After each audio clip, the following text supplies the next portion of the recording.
the circumstances aren't necessarily ideal. Patrick Cummins will know that, but he's the man with the mantle on his shoulders now, and he's been good enough to join us on the show. Hey, Pat, congratulations, mate. It's a wonderful recognition of everything you bring to the table. Thanks for joining us on the show. Yeah, thanks, Murray. It's been a pretty special day. It's just been in the back of my mind for the last couple of years since being vice captain that maybe this might happen one day. But to get the nod, it's hit home a bit. So really excited for what's to come. Feeling really proud. Tell me about the hitting home. How is it sinking in?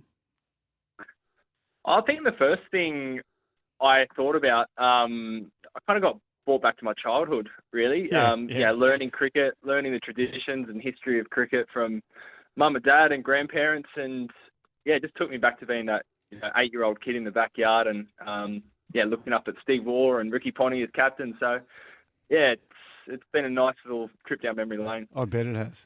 Pat, congrats. Is it a similar feeling to making your Test debut? Can you sort of think of it in that manner, or is it completely different?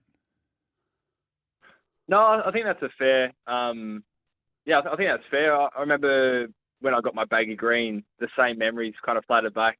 That I was now part of, I guess, Australian cricket history, and I had a baggy green that no one could take off me, and I guess probably some of those thoughts I hadn't thought of for the last 10 years since that moment. And what sort of a captain are we expecting Pat Cummins to be?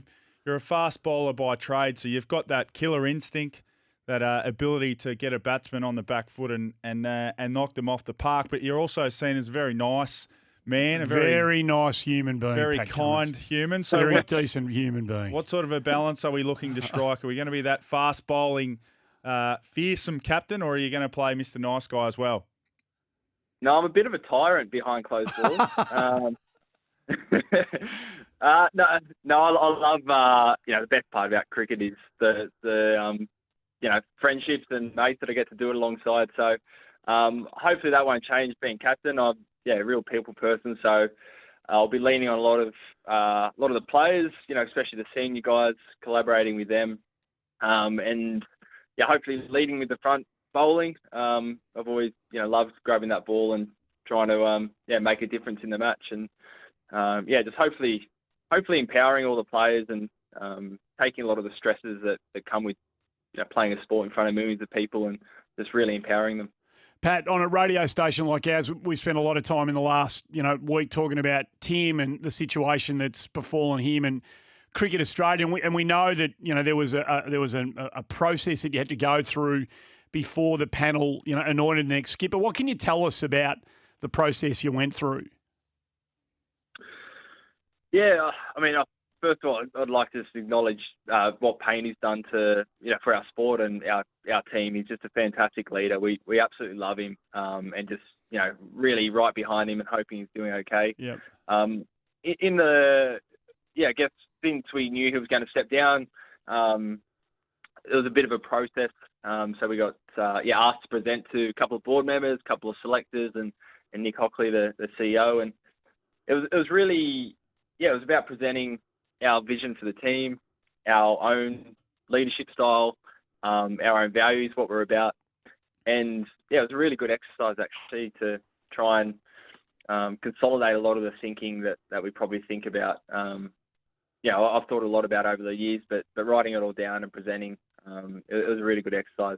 And were there specific questions, and except the fact if you don't want to tell us specifics, but were there specific questions about behaviour, background, anything we need to know about before we name you the next captain?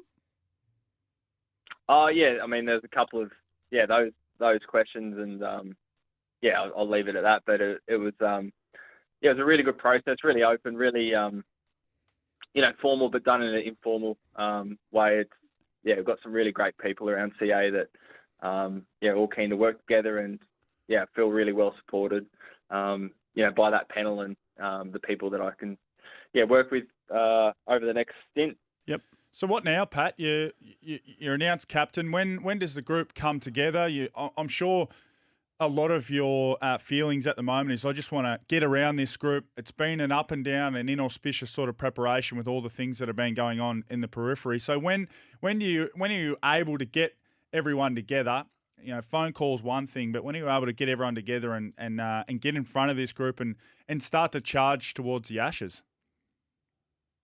Yeah, we're not too far away. We're quarantining at the moment in up on the Gold Coast, and the majority of the squad are actually here.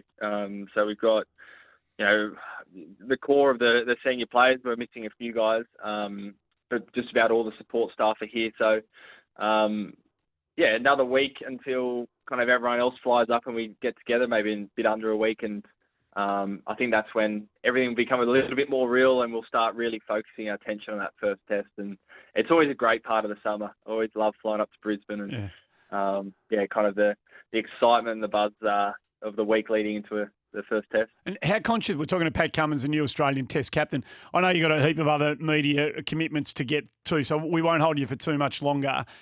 How conscious are you going to be of getting the balance of bowling rotations and bringing yourself on and not deferring to others? And have you thought about how you're going to get that right and whether that'll be your call or will it be done in conjunction with the leaders off the ground and a couple of senior players on?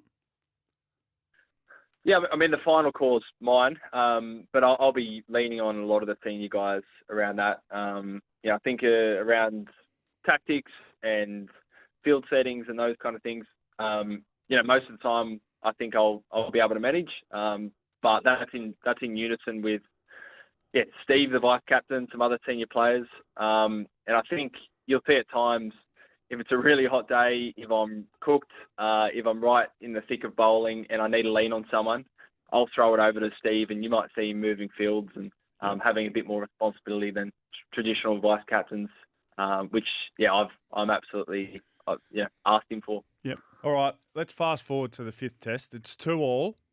England are 9 down. We need a wicket. Oh, yeah. Yep. Is it P. Cummins grabbing the ball and saying, I'll take this one, boys? Or are you going to be able to, because you're a competitor, you're going to want to do it, but how are you going to, I guess you've touched on it a little bit, leaning on Steve and others, but how are you going to fight off if you know that perhaps you're not the best person to be bowling this over to get this last wicket to secure the Ashes? What sort of things or processes are you going to go through to ensure that you make the best? It's not going to know if it's the right decision until hindsight, but to make the best possible decision. Yeah, I think 10 years of kind of experience playing international cricket builds up your intuition. So I think I'll be you have a gut feeling a lot of the time in those things, and then I think I'll be going to someone like Steve, vice captain. How are you seeing it? And I'm absolutely cooked if it's high pressure, and it might be times where I give his thinking maybe a bit more weight than my own. But they're no different problems to what already happened. It's just a matter of I'm the actual one that might have the ball in hand. When do we find out who's going to keep? A bit closer. It's going to be a couple of keepers up here ahead of the Aussie A game that was already planned. We'll get together in the selectors will get together, and I'm sure they'll canvass the thoughts of a few of us. In the next week or so, I'm sure it'll become a little bit more obvious.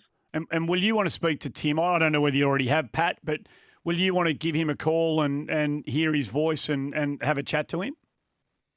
Yeah, absolutely. I've already done that. Okay. Yep. His priority and, he's absolutely with his family at the moment and getting himself right. We've just made sure that he's okay and just make sure he knows he's fully supported by us, and we've all just really care deeply about him. In terms of tactics and his experience as captain, absolutely, that line's going to stay open. I'm going to be speaking to him a lot. He's taught me a lot over the years. And last one, and the last hypothetical from me, it's a howling gale, and someone's got to push up into it. Surely, as captain, you've got the right now to make that Josh or Mitch. You're not going to be running up into a breeze at any stage throughout this series, are you? You'll be coming down with the wind at your back. Mario, I've already told him absolutely no chance of bowling to the wind this summer. Perfect. Mate, we can't wait. You're a fine cricketer. You're a fine man. You're a good character, and let's hope that you're a born leader for this team, mate.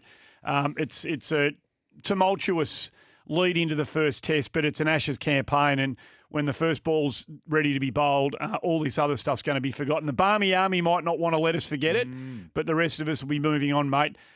Good luck with everything, and we really appreciate you joining us on the show. No worries. Thanks for the support. Good on you, mate. Guys.